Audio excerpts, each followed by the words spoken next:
Real എസ്റ്റേറ്റിൽ ഒരു bad experience ഉള്ള ഒരു ക്ലയൻറ്റ് എങ്ങനെയാണ് അതിൻ്റെ അടുത്ത പ്രൊസീജിയർ ചെയ്യേണ്ടതെന്നുള്ള ഒരു കാര്യം കമൻറ്റിൽ ഞാൻ കാണുകയുണ്ടായി. അപ്പോൾ ഈ ഒരു കണ്ടൻറ്റ് അതുമായി റിലേറ്റ് ചെയ്യുന്നതാണ്.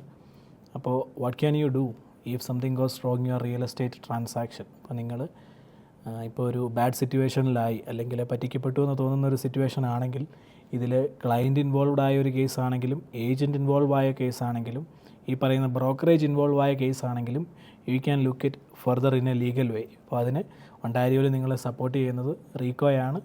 അപ്പോൾ റിയൽ എസ്റ്റേറ്റ് ട്രാൻസാക്ഷനിൽ എന്തെങ്കിലും പ്രശ്നങ്ങളൊക്കെ വന്നു കഴിഞ്ഞാൽ നിങ്ങൾക്ക് റീക്കോയെ തീർച്ചയായിട്ടും ഡയറക്റ്റായിട്ട് കോൺടാക്റ്റ് ചെയ്യാം.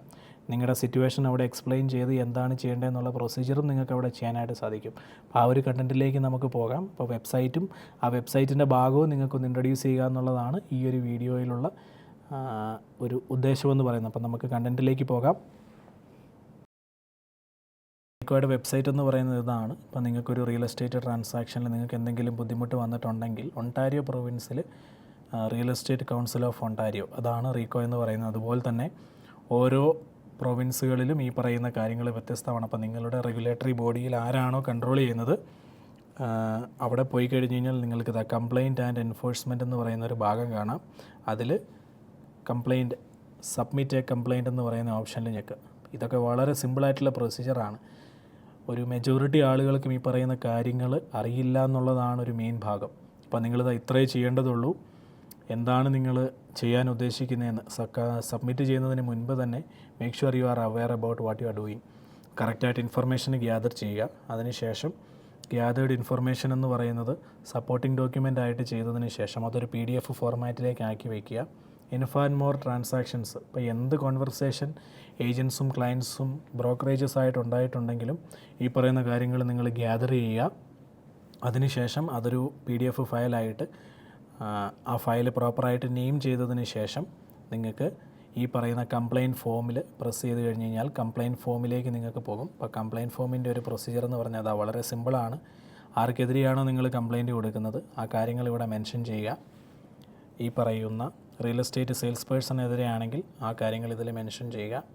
അവരുടെ ഡേറ്റയും ഫോൺ നമ്പറും കാര്യങ്ങളും ഒക്കെ കൊടുക്കുക. സപ്പോർട്ടിംഗ് ഡോക്യുമെൻറ്റ് എന്താണ് നിങ്ങൾ കംപ്ലയിൻറ്റ് കൊടുക്കാനുണ്ടായ സാഹചര്യം എന്നുള്ളത് ഇവിടെ ഡീറ്റെയിൽ ആയിട്ട് കൊടുക്കുക.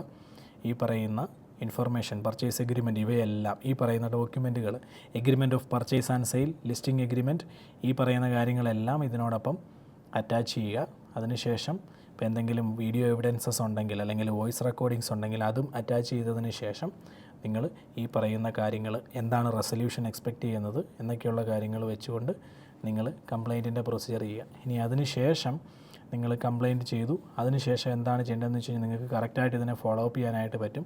ഒരു അക്നോളജ്മെൻറ്റ് റെസിപ്റ്റ് നിങ്ങൾക്ക് ലഭ്യമാകും.